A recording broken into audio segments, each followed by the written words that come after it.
Beans, Jacob Marscola. we have new mics. I don't know if anyone at home can tell, but we're very proud of the fact that we have new mics. We're not using external input anymore. We're using microphones. This is the first production upgrade. Soon we'll have 12 little guys who will just type away at their keyboards for whatever they'll add to our brain power. We'll hook them up with USB ports that we have paid for Elon Musk to put into our brains. And they'll just hook them up and they'll type computer stuff into our brains. We'll think of like 20 more things to say, and we'll just say it all super fast, and you will be the greatest podcast of all time. But right now we're starting humble. I'm the humblest man who ever lived. Thank you. And ladies and gentlemen, that is why I picked Beans to start a podcast with me, because he can ramble on about nothing while I collect my thoughts. Yes. Yeah, thoughts are good. Thoughts are good. Thoughts are good. But I want to introduce the guest. Yes, I would love to introduce. You know what? I would love to introduce the guest this time. The guest is a good friend of mine. Beans, I want to introduce the guest. My best friend. You fine. Introduce the guest, Jacob. All right. If you guys, we don't have any guests today. Beans and I wanted to sit back a little. Yeah, I was the guest the whole time. It was inside me. Yes, it's Beans. We wanted to take a little step back and kind of go back to what we did for the first episode or two. I don't know, just do something new. I feel like this is a thing that podcasts should do. Go back to the roots, even though we have 8 episodes and we're acting like we've been doing this for so long. It's been what? So we have like an episode a week. Yeah, except like the first 2 episodes. Yeah, like we didn't start off great, but we're definitely on schedule now. I don't know how long we've been. I think the channel's probably been alive for at least 2 months. Yeah. We just gotta power through making this. I'm excited for getting more guests. I'm excited for getting more episodes out there. And I want to say here that you don't have to watch these in chronological order or anything. I want to have just singular interesting episodes. Oh, you like this, you go watch that or something. I don't know. Yeah, definitely the goal is just to have stuff out there that people can watch whenever they want, however they want. Except for the Irwin Lou Christmas special. That you're going to have to watch those in chronological order, because that's going to be an interesting series when it kicks off next year. When we're all 30 years old and we're with our 11th Irwin Lou Christmas special or something. Yeah.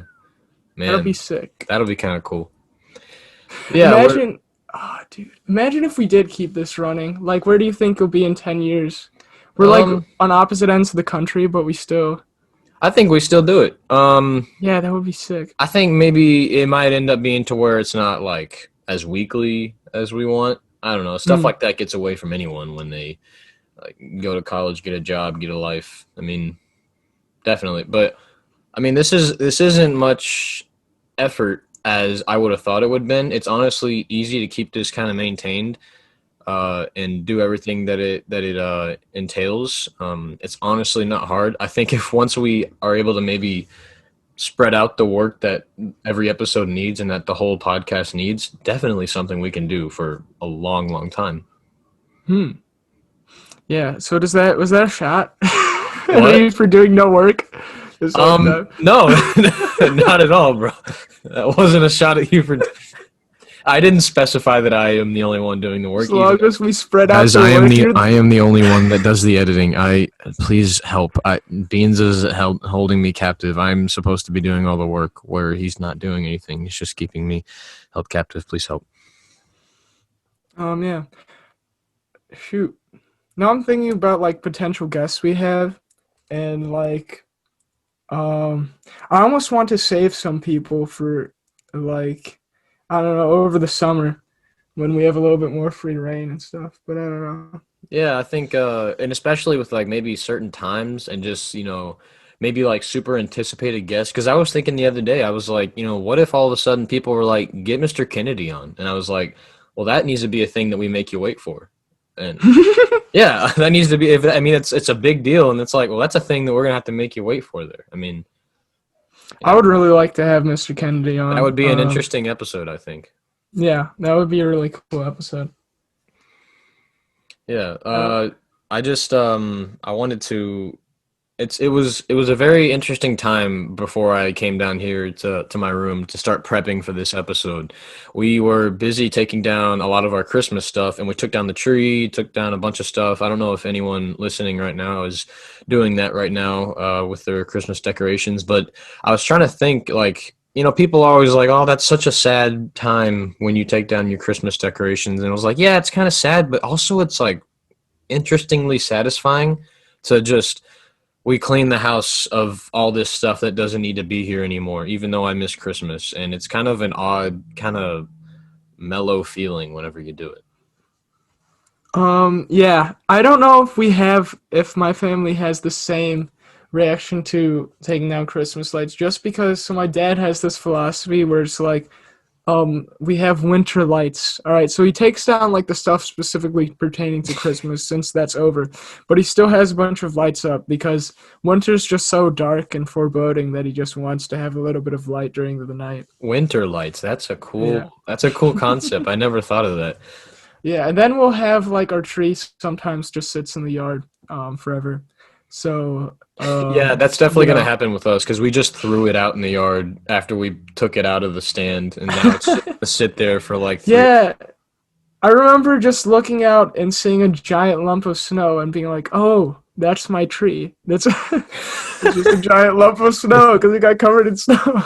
You're like, what is that? Why do we have a big lump of snow? Yeah. Yeah. Well, good job, Beans. Now you've given every lazy family an excuse to say, "Well, this is why our lights are still up. It's winter."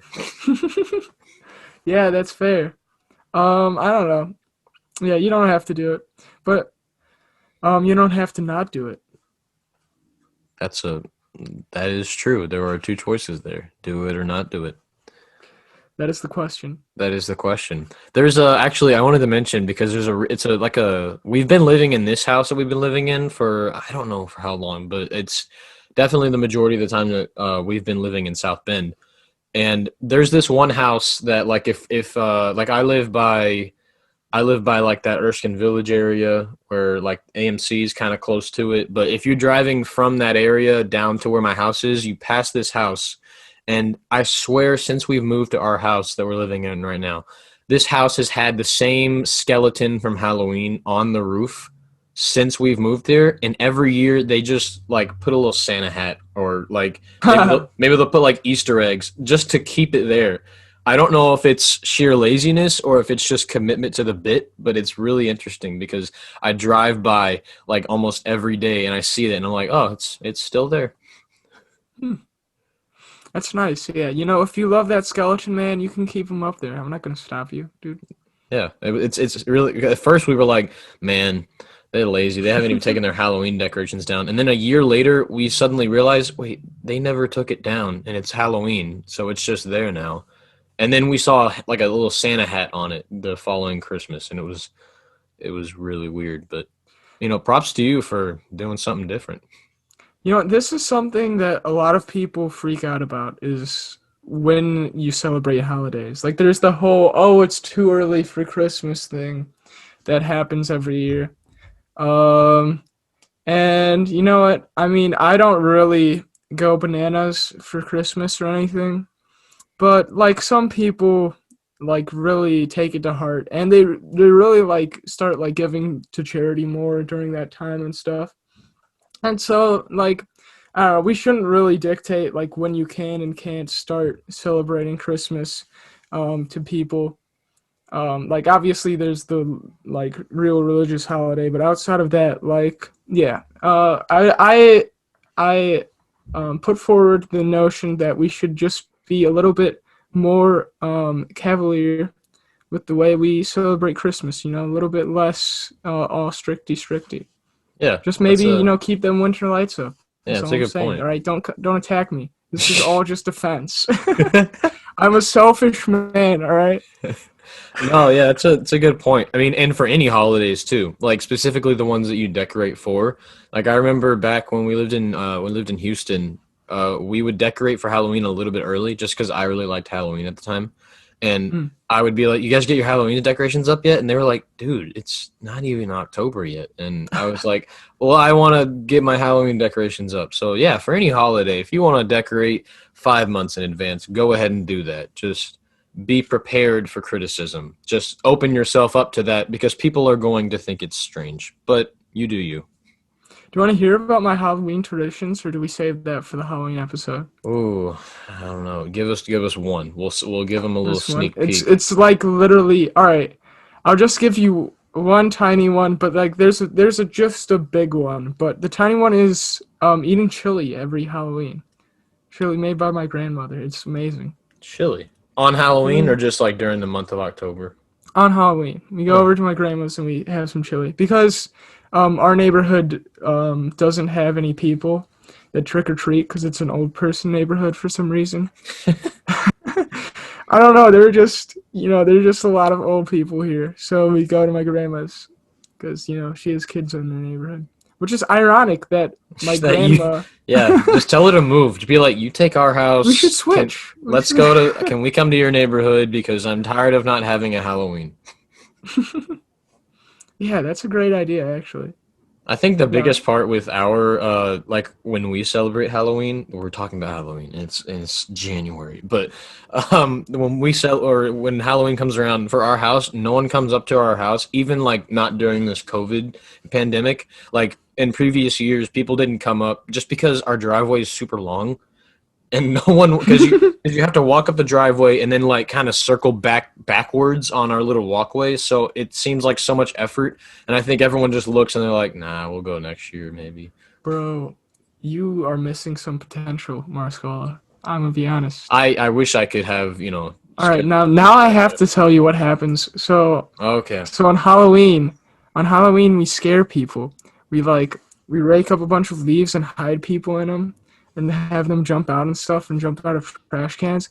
Imagine if we had all of that walkway to work with. All right, Oh it yeah. would be so much more likely to come down if you had some sick decorations, and we're going to scare the bejeebus out of them. Yeah, All right. no, we've got like good decorations. It's just I don't think anyone in our neighborhood wants to go through the effort to be like.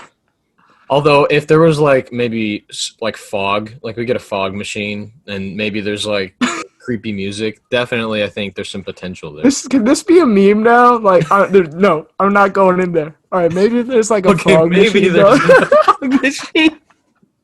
That's awesome.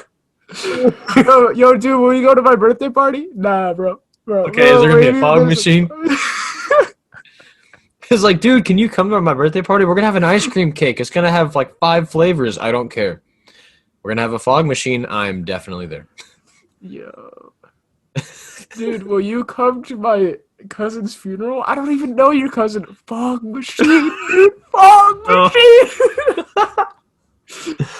It's like you get there and it actually this is bad, but you get there and it's like actually fogging, and he's like, "This is fake. I'm leaving."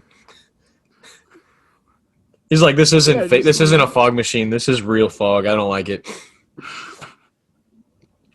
Dang, yeah, it has to be a machine. I don't know what it is. It's that mix of romanticism and industrialization. Yeah, Just like Frankenstein. Fog machines are Frankenstein. I did it. fog machines I'm are a genius. Frankenstein. I just That's passed AP English with the power of my brain. yeah. So we're a little early in, but Beans and I are kind of excited about this one. We kind of prepared a little bit for this episode. We told ourselves after we recorded the previous episode last week, we decided, okay, we're gonna come to the next episode prepared with some what do we call it, like film ideas? Was that what you like? Film ideas. That's what we call it. Film ideas. But that's what we came with. We're having a lot of fun with our new microphone. Beans, you ready for the film ideas? Are you ready? Are you ready?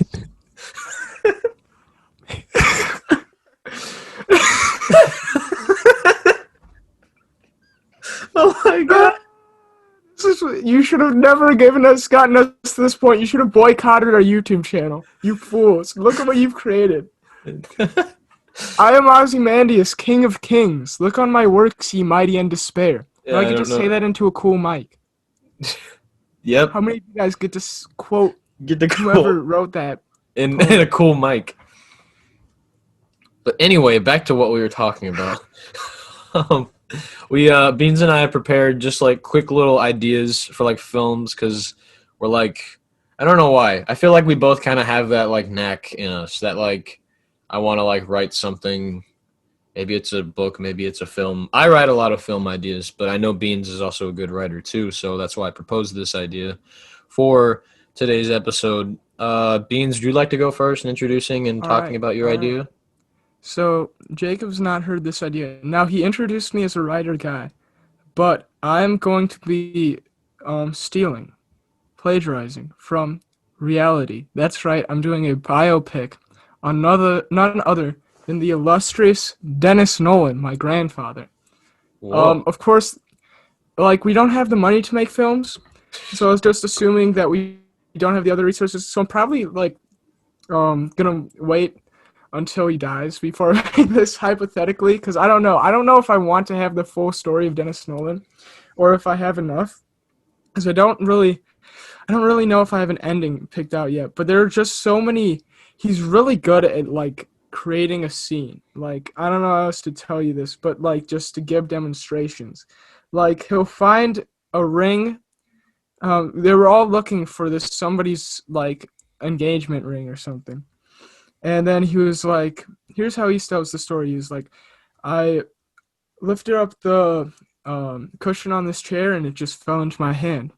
And then I closed it and I walked into the room where everybody was and I started getting everyone to say the Hail Mary, full of grace, the Lord is with thee. And then I walked up as everyone was chanting the Hail Mary and handed them the ring.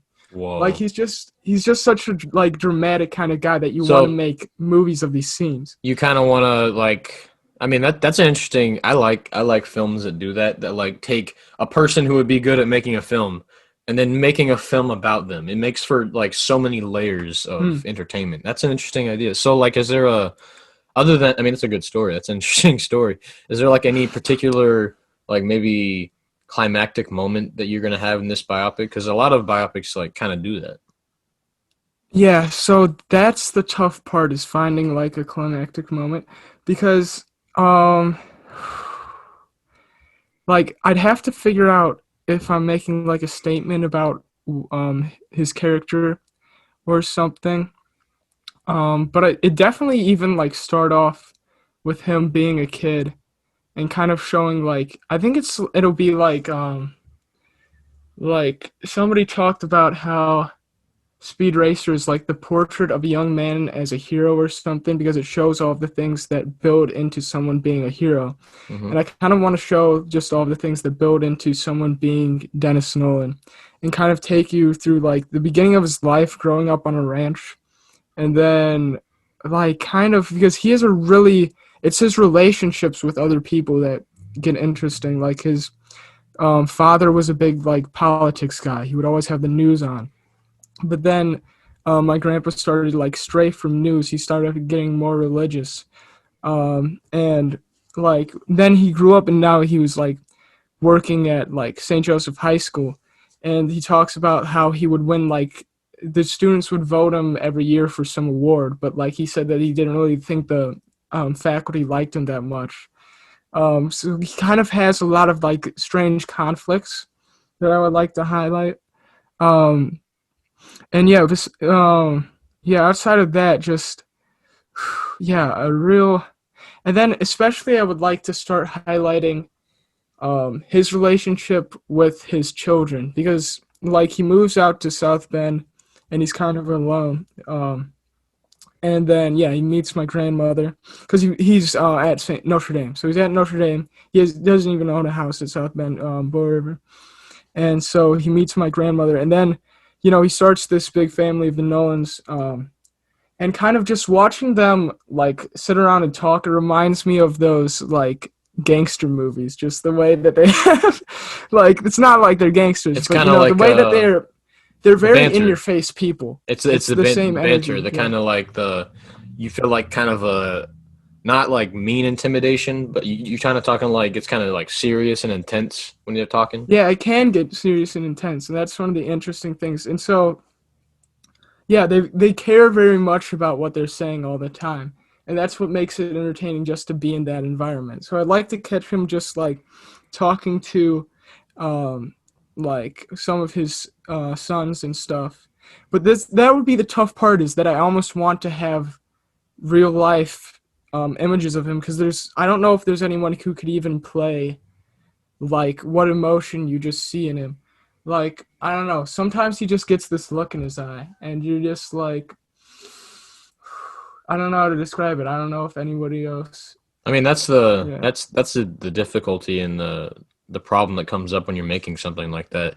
Any biopic, even if it did so well, like what's a recent one? Like Bohemian Like Rhapsody. Bohemian Rhapsody was really good. It was actually a really good movie. But I mean, people that knew Freddie Mercury personally probably thought it was really good and thought that Rami Malek did great, but they still were like, dude, you're way off. There's just some stuff that you didn't get. Even though I mean, you look at videos of people comparing Freddie Mercury to how Rami Malek did in the movie, and it was really good, but there's always going to be that barrier because you can't be this person. But I think definitely there's an opportunity to include some actual footage of like maybe conversations of Hmm. with your grandpa, or like maybe like at the end have some like voiceovers, like how sometimes you'll end it with the person actually talking, like if someone, especially if you make it after he dies, like if you have like the funeral be like the last scene and then at the end it shows him maybe not super young but at a younger state where he's definitely not close to death and he's just talking, which puts a lot into what films like that do. It just creates an effect that I don't even know how to describe it. It does it sometimes, and it's crazy how it does that. Yeah, I think I do have something of the climax. Now I don't know all of the fundamentals into what his process was. My grandpa has this website called Mary TV where he live streams himself praying the rosary. And the story of how he got himself into that position is pretty interesting, because he went to Medjugorje.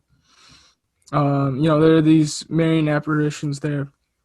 And so he went to Medjugorje, and just because every step of the way, there's like people saying, you can't film here, you can't do this and that. And so he has to, like, the way that he gets around these restrictions, I'd really have to talk to him. I'd really have to, like, I think I'd have to do this before he died, and he'd have to be like a big part of the process, Yeah, honestly. Yeah. yeah. It'd I be, mean, yeah, it'd be a weird movie. I it'd don't be a cool movie. know. I think it would be a really cool. I'm trying to wonder like how, because and it's not even like a knock against anyone that's not like a super celebrity, but it'd be interesting to see how people react if a producer or director just made a film about a family member of theirs that has Hmm. nothing to do with anyone. Like, yeah, he's a significant person in your life, but for the majority of the world, dude's just another old man. I mean, I think it would Yeah. be an interesting response. Or if you somehow were like, because there's definitely people that are what's the word? I'm looking for like something like semi celebrity, where they're like someone who definitely is known to the public, but they're not like they weren't like known for a long time. They're known from that one defining moment, which is usually the big part in that biopic. But I think that would be interesting. I don't want to say it would do awful immediately because it might not. If it's a good film, it may just be something that people react to positively because it's a good film. It would be something that's weird, though. It wouldn't be a blockbuster. It'd be something you take to like film festivals or Yeah, something. I Just think from the that would nature definitely of be it. something like that, where um, it could even be something like, if you take it to a film festival and then you get big as a producer or director or screenwriter or whatever role you play in that, you get big and then all of a sudden you're like, you know what, I want to now produce this old film that I made for a film festival, and people are going to know why it's significant because he's significant to me. Hmm. Yeah, I mean, I think that his character will speak for itself if I make a movie about this. Like, there's this one story he always tells about being a bus driver in North Dakota, and it was like snowing. This is North Dakota, north of the one of the most northern states in the United States. and so it's just snowing super heavily, super icy road. He's going up a mountain, and he's driving this bus because he was a bus driver for the school. And he was like, "This is a crazy icy road. What if I meet another bus on this? What will I do?" Oh. And so he thinks in his head, "I should practice." He goes over to the side of the road. They fall. They fall into a ditch, drive into a ditch, break the axle, but everyone's fine. Everyone survives. And the police get there, and they were like, "All right, so, slim, icy road. Would you meet another car?" And he was like, "No, sir. I was just practicing." I was practicing. This day, he's like, "Why didn't I just lie? Why didn't I Wait. just say I met another car?" Or he just tells the truth. Like, why would you That do sounds that? like psychotic. It sounds really psychotic. Like, were there other people in this car? It was a bus. It was Oh a yeah, school you said bus it was full a of bus. children. And he just says, "I practiced." Which I'm sure he's a very nice person, but a cop that pulls up and hears that from an old man, even if Well, he's he not like, wasn't old at the he time. wasn't old, but even from anyone remotely would just be like, "Okay, sorry, we're taking you to the psych ward." I was Yeah, practicing. what an interesting guy. But I think that one of the most important things about it is that he's intrinsically likable for qualities like that. The qualities that he's unable to tell a lie. Really, I think is one of the things that I think people will admire about him and like stick to him from the beginning. You know what you could do with Yeah. this? Even though, obviously the goal here would be to definitely make a biopic just about him, which is always the goal. But I think it would be interesting if maybe you took this whole story and you reworked it basically to make this another character that's basically your grandfather. Like, you know how Mm, sometimes people will make fiction films, but they're definitely based on this person that some people know. Like, yeah. that could be Like interesting. Yeah, because then you could play you around were with it a little in my more. English class, so you read A Tree Grows in Brooklyn, remember, right? Yeah, yeah. I was reading that and I was like, there was no way that this almost didn't exactly happen Yeah, to because the author. it was kind of entertaining, but it was almost like enough boring to be like, this is real life. Well, no, because I was reading it, thinking, all right, Yeah, it this was is fiction. very real life. Yeah, it was like I was like, this is fiction, so I'm not gonna enjoy it, but I'll try to enjoy it like a fiction book should be enjoyed. And then at the end, I'm like, there's no way this is just something someone made up. Like, there's definitely Yeah. aspects of this. Like, I think what was it? There's Isn't it like Moby Dick was written? I mean, obviously, an experience like that Yeah, so is Melville based had on been yeah. No, go ahead. yeah, Yeah. Melville had Go. been on whaling voyages, which he practically had to have to write that book. What an insane book. I'm in the middle of it right now. Oh, And you never read it? Oh yeah, I oh get yeah, we I had this conversation. I Marscola, the only person to ever get mad at me for not reading Moby Dick, I mean, dude. I don't love the book, but when he told me this, like, and knowing Beans, I was like, he probably reads a lot or enough, or just he's like a guy that reads.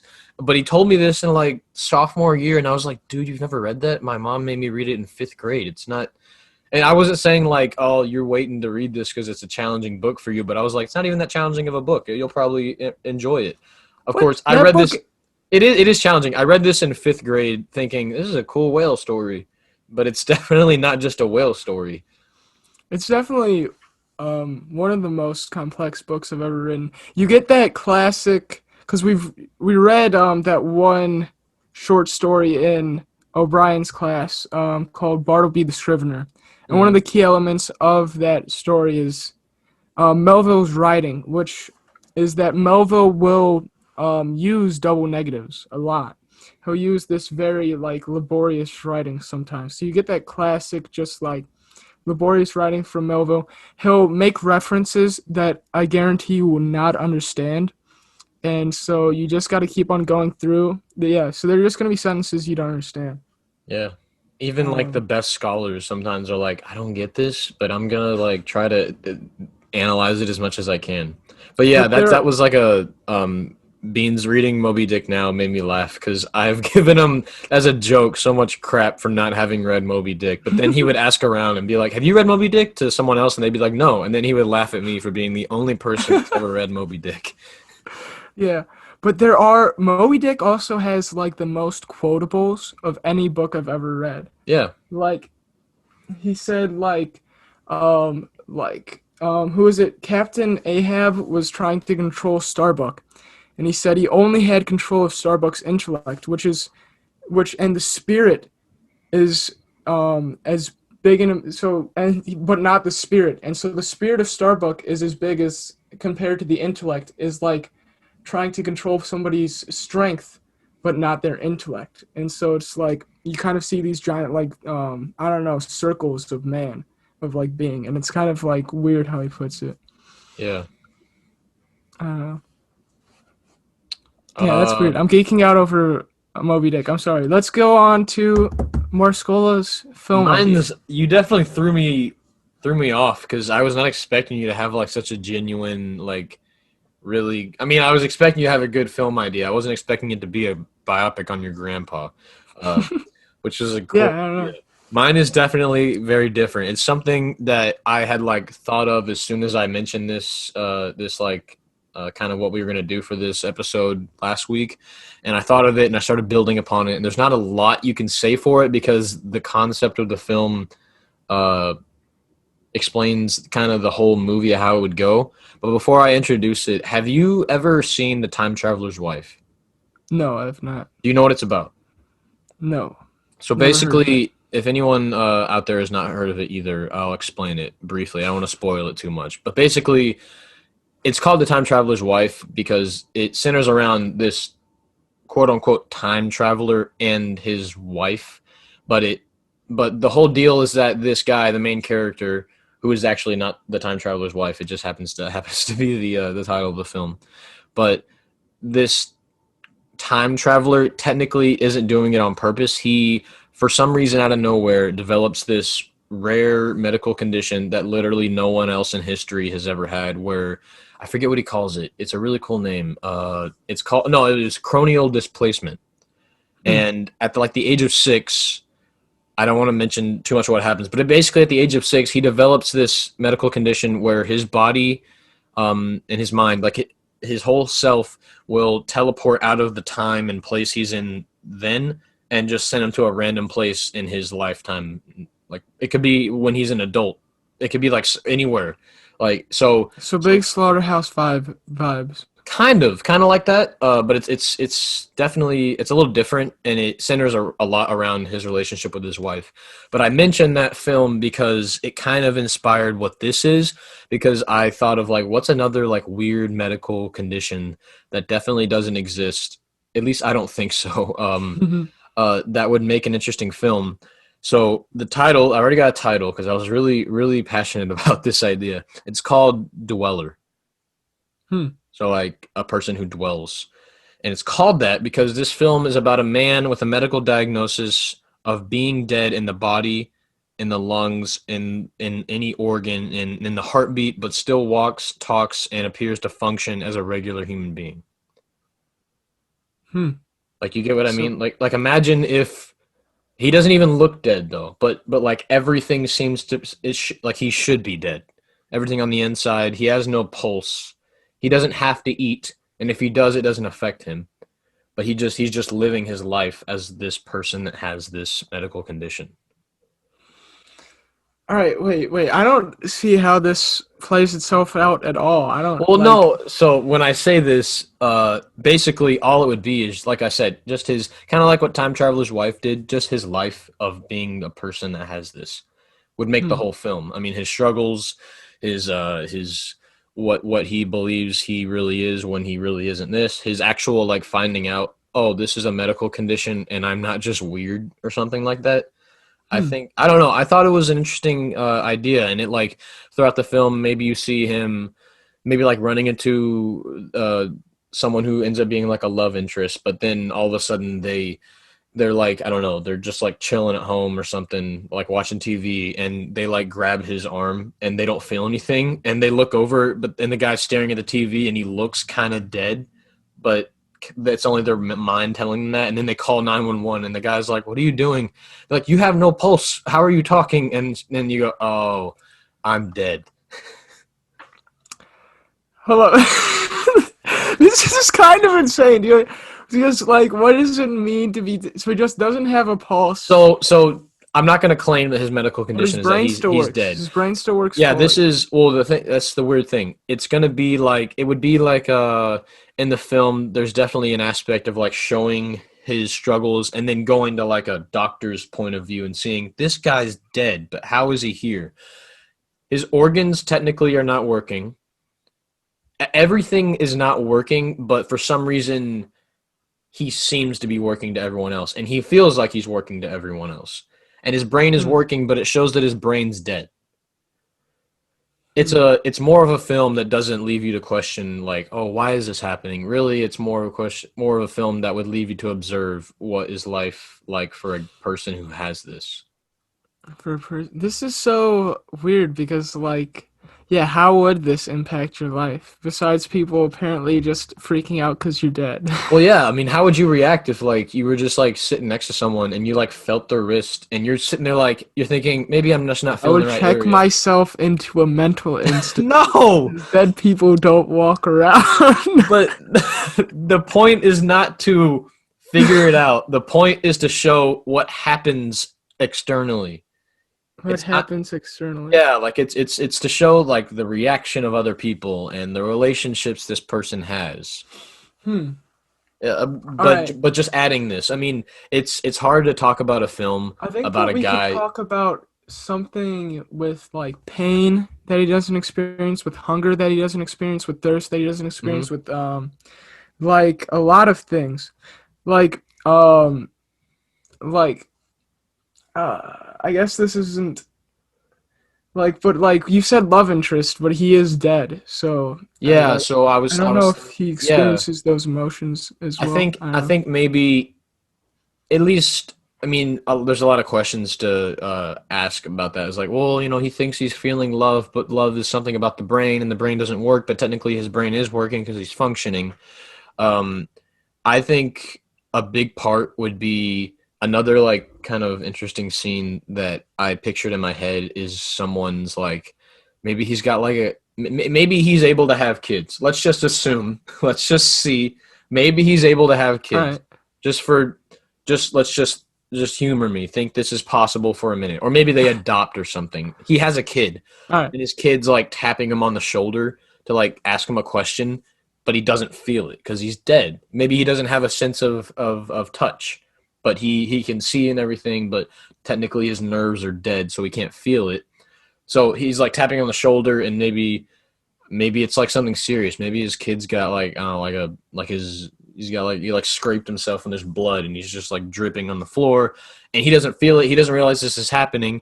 And then he hears like his like wife runs in. Is like, "What are you doing?" And her kid's there in like a pool of blood from this scratch or like scrape on the arm. And the husband, the main character, the guy, just freaks out, thinking, "I'm so sorry," and he like questions his whole life, thinking Hmm. this condition is ruining my life. But then maybe he realizes it isn't. I thought an idea like that would make for very interesting scenes and pivotal moments in a film. Now, is he immortal? I thought about that myself too. I thought, is this a situation where he sees, because that would be a really weird part to show the dead guy dying. Like Hmm. to have a scene where the dead guy is finally dying. I don't know. What do you think? What are your thoughts on that? Should he be mortal? Should he be immortal? Should he maybe not age, but one day he just dies? Oh, I'm conflicted now. I don't know how well trying to fit him being immortal would work in a movie since, it's a 90-minute thing. Yeah. And then that'd be really weird to have a scene at the end where he's just walking the earth 200 years later. Oh Like, I yeah, don't or know. like he's in like a coffee shop like 20 years after his wife died, but you didn't know he didn't die. You just like see this that would make for a really like kind of gut-wrenching ending to the film where you see like at the end he's sitting with his wife and they're like finally happy and everything's okay.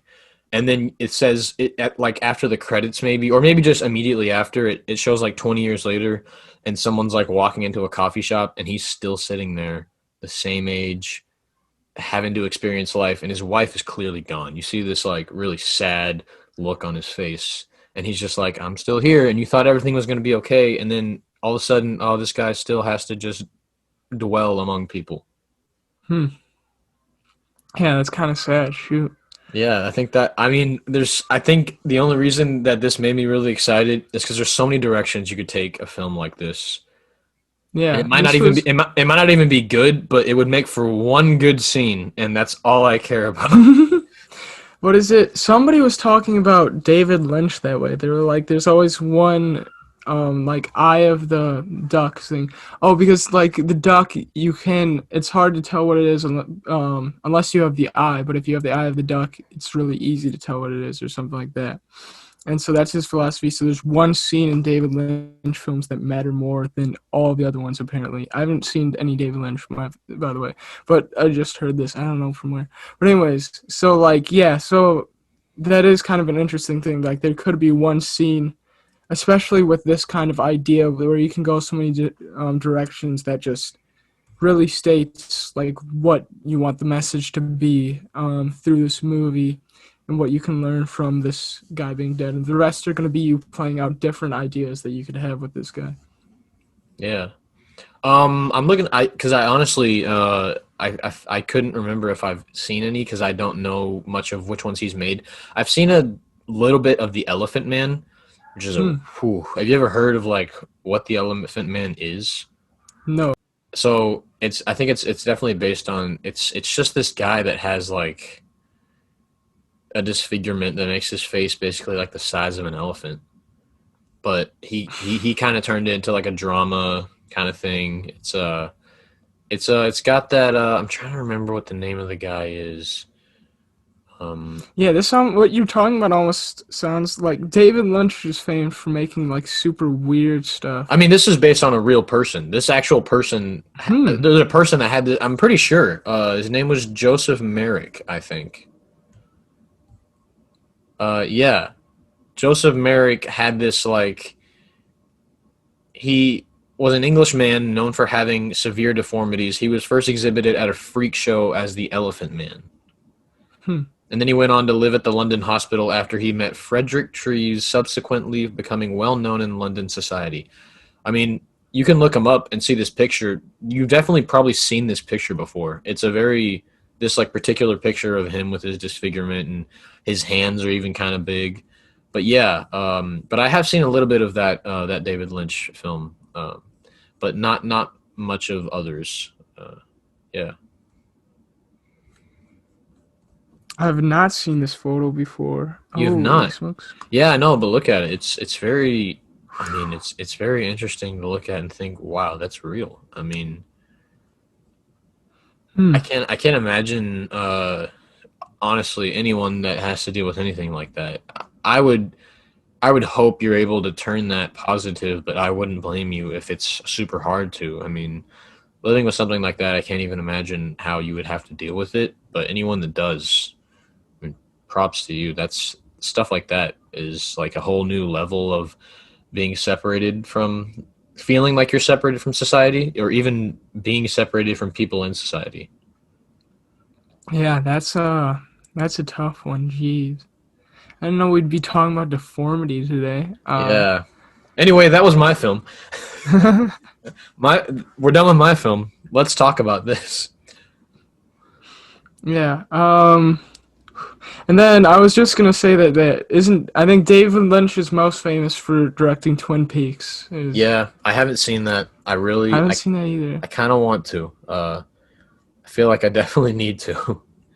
Yeah, I probably should. I've got a lot of stuff I gotta do. I mean, haven't even read Moby Dick all the way through. So Yeah, I swear this summer that we have, or even after applications are done, between when college applications are done and when I have to go to college, I'm gonna be doing so much movie watching. Just to, I feel like I need to do it. that's fair. Yeah, it's Yeah, definitely there are a something I need lot to of do. movies. There's a lot that I need to watch. Yeah. Now I'm just thinking about all of the time that goes by. You know, it's so tough to really be able to like pinpoint down how to use your time most effectively. Um, and yeah, there's so many art forms that people like dedicate their entire lives to, which is insane. Because, and you want to like experience the best from each kind of a little bit, Um, and so yeah, I gotta like, you gotta choose how to use your time, and you're not gonna be able to see all of the cool stuff in the world, but you can see some of it, and that's cool.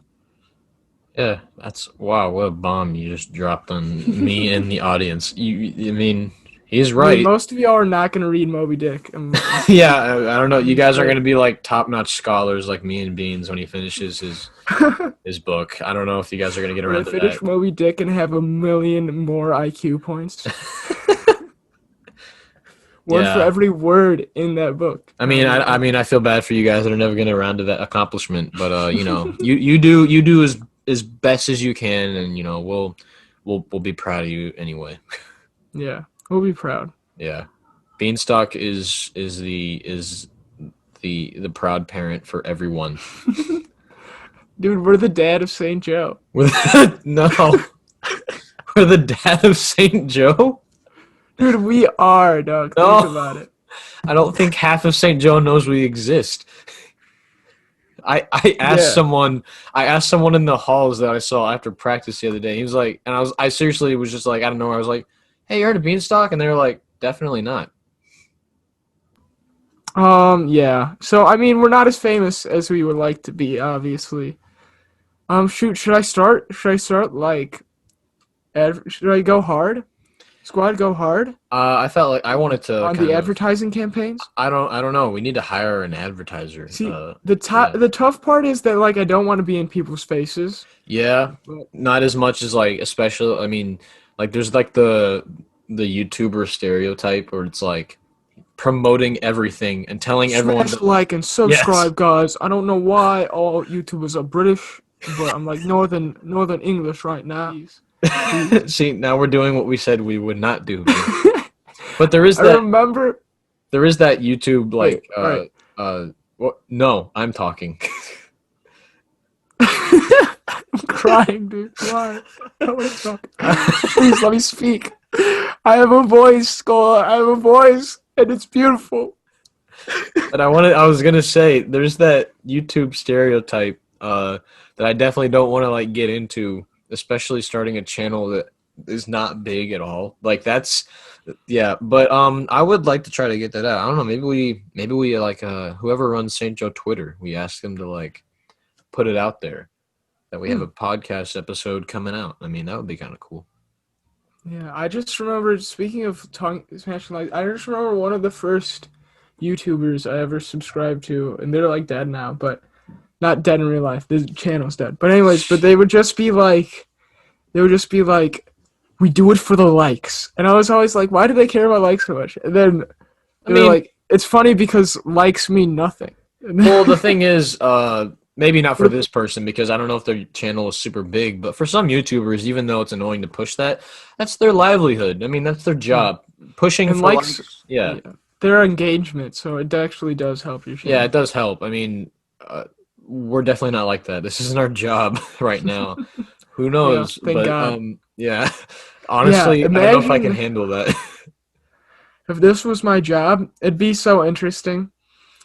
I mean, I could see it becoming a side hustle where, I'm getting a little bit money from BeansTalk, but I got a main hustle that Yeah, I'm doing on the weekdays. I I gotta mean, grind. imagine like but imagine all of a sudden, because YouTube's the kind of the thing, at least from like what some creators talk about and say how they heard of YouTube and they, even though they didn't think that would ever be what they want to do, they thought, this is what I want to do. I'm falling in love with the idea of me being entertainment for people in this format.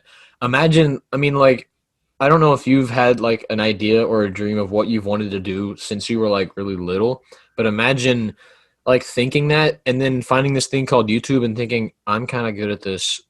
I'm going to do Mhm. this now. Yeah. Um, oh man, yeah. So the beginning, yeah. I don't know. Like, I don't know if I could do YouTube. YouTube is definitely one of the things that I might try at some point. Um, like having a serious YouTube channel. I'm gonna have a weird adult life. You guys can bet on that. You guys can.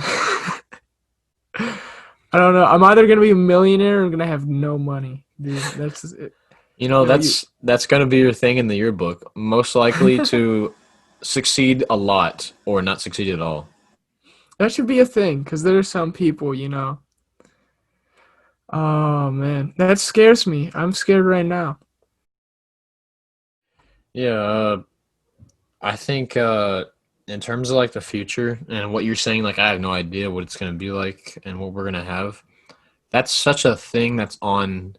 I think no matter who you are, what kind of person you are right now in high school, that's on your mind somehow, in some way. Even if you thought about it for like an hour and then thought, no, I'll just do this. I mean, that's on your mind right now as a senior, at least at some point in this year. You're thinking. For some people, it's been on their mind since like they were in middle school. For some people, it just came to them listening to this podcast, thinking, "Oh, what am I gonna do?" See, now you're thinking about it. I made you think about it, guys. You know what's interesting is that I saw this. I think I talked about this on this podcast anymore, but I saw this YouTube video where this dude had a camera and it was the last day of high school, and he walked around saying, "Where are you going to be in 10 years?" And it just hit me right now that they were saying like that they're going to be like, you know, making movies. They were saying that they're going to be like millionaires, and I realized that even if they achieve those dreams, that in 10 years they're going to be looking on back on that last day of high school and wishing they could relive that again. That like that's something that you can never really have again, which is kind of insane. Yeah, that's a thing. I think people roll their eyes at, thinking, "Oh man, you're gonna miss high school." At some point, there's some aspect of high school you're gonna miss, and some people go, "Nah, I can't wait to get out of here." But I mean, I can't speak for everyone, but I think you're kind of on point saying that you're gonna miss something about it. Whether it's you want to just go back because you've messed up in life, or you want to go back to feel what it feels like to be a high schooler again and feel like you don't know what's going to go on in your life in the future, or even just for friends or for this one teacher that motivated you. I mean, that's a thing people, I think, definitely, like I said, roll their eyes at and think, nah. Like I can think of definitely a few people like Mm. that I know that are like they have huge aspirations for their future and they're thinking, I can't wait to get out of high school because I have so many plans. But when they look back, there's going to be something. There's going to be something that they miss about high school because high school is just an interesting experience for anyone, whether it's negative or positive. There's something that catches their mind and they think, I wish I could go back and change that, or I wish I could go back and relive that. Yeah, it's crazy. I think that it's because like I don't know, because high school is still a time in your life where you don't know what your future is. And so not only are the possibilities endless, but you're also forced around a ton of people who don't really share any resemblance to you in in career or anything, or like familial ties. They're just people who are hanging out with you because they're in the same school as you, just in the same area as you, essentially. And so it just creates really interesting space. And it's kind of like, and yeah, and everyone, you know, they don't know what they're going to be, so it kind of feels like they could be anything. And it kind of feels like you're looking at a ton of Play-Doh when you're in high school, because you know anything can happen from here. It's pretty cool. Yeah, it's a weird thing to think about. Yeah, it definitely makes me think like I have all these plans and whether they get changed or not, I'm gonna have a different outlook on them, on my plans in the future. Even if like my plans were fulfilled or I never even got started, I'm always gonna think this should change or this should do more. I don't think anyone gets it perfect. I don't think anyone has a plan in high school. And if you did, that's great. You kind of got out of life the easy way. I think life definitely has to be a bunch of plans getting kind of mixed up and changed a little bit. Uh, but I'm going to look back and think, this part of the plan changed. I wish it didn't, or I'm glad it did, but it's not the same of what I thought it was going to be, even if it's super close. Yeah, I sometimes think about like why is it that no interaction I have with people is quite what I think it will be. And the conclusion I've rested upon is that there are like a million ways the future can go. And so once you pinpoint, oh, I think it's going to go this way, you're drawing a circle around one little dot in like a million. And so just by odds, you're probably not going to land on that dot. And yeah, you might land somewhere around there, or you might not, because that's just how odds work. Yeah. Yeah. Everyone, welcome to Existential Crisis with Beans and Marscola. Oh man, you know what? I'm beginning to love existential crises. The more I grow up, the more older I get. It's a privilege to have an It's a existential privilege to crisis. have. It is. You think about it in a way. An existential crisis means that something in your life was once great or different or like not necessarily great or different, but something changed. And change in your life is good. You're fortunate to have change in your life, I think. No one wants to be in the same place. At least that's not how I feel about it. Yeah, it's such an interesting feeling to have. Because it's not like it's never despair, I feel like. There's always hope within an Yeah. existential crisis. It's usually just Yeah. like it's not all despair, but it's a lot of it's like kind of stress and you're thinking, okay, how can I fix this? And then you start thinking about, okay, this could fix it, and whether they're good ideas or not, at least you're like trying to grasp at the straws, thinking Yeah. I can fix this. It's like sadly different but comfortingly new is the way I just Yeah, describe it. yeah. If anyone doesn't agree with us, feel free to let us know in the comments. Yeah, I would like to, have you disagree with us in the comments and then come on our show and debate us live. Yeah, We're a debate channel now. I am BeansTalk destroys political opponents with facts and logic, dog. Yo, what's up? It's me, BeansTalk. I'm the best at making arguments. I think that would be an interesting thing for the future of BeansTalk. Maybe just have like an episode or two where we just aren't who we are. We're just like we're super serious and we're not at all like the ridiculous like laughing all the time people that we are on the podcast usually. And we just talk about That'd be a good April really Fool's episode. why'd you say anything? You know what, we're cutting this out. We'll cut this part out and they won't know about it. Or we leave it in and we see who the true fans are. Yeah, for sure. Yeah. Yo, that would be insane. They think it's gonna be something really funny, and then maybe I come on and I'm like, guys, got some really bad news. Beans decided to leave BeansTalk. He thought it would be best for his path moving forward. I have nothing but good words Bro, for him. if you upload this on April 1st, they know for a fact you lying, dog. Yeah, Yeah. I think that would make for a funny gag just to commit to it anyway, though. Yeah, I'm like, you're like, yeah, Beans left, and then I'm like, yo, yeah, screw BeansTalk. I'm out of here, dog. And you're like, Like we say, I'm gone. I'm not even on this episode. we say forget BeansTalk, and we just change the name for a day or something. Yeah, Jacob's Talk. You change Welcome to the Jacob Talk. Kick Beans out. It's just me. I don't know if I could talk for an hour. I don't know if I could do that by You myself. can. You gotta believe. Or I make Jacob's talk, and I say, like we kick Beans off. Okay, so for our guest today we have Benjamin Appleton. Benjamin Appleton, everyone welcome Benjamin Appleton. All right, that's a pretty good April Fool's. We've ruined Halloween. We've ruined April Fool's. We've ruined Christmas. We've ruined everything. Yes. You're welcome, everyone. We're the guys. worst. Yeah, we're the worst. I was thinking of like a funny tagline, and then you just said we're the worst. And I thought, okay. Yeah, you had alliteration moving in your brain, maybe some rhyme scheme, and I'm just like the worst. The worst, and I'm like that's perfect. Ladies and gentlemen, we might be out of time here, but before we do, we wanted to give you a little bit of a idea of what we want to do for next episode. Actually, an idea of what I want to do, because Beans doesn't know about this. I wanted to let him know what we're going to do for the next one. It's not anything crazy. It's just kind of like a thing to mix things up, make the conversation a little different. So what I think we should do for our next episode, Beans, is you get a week and I'll get a week.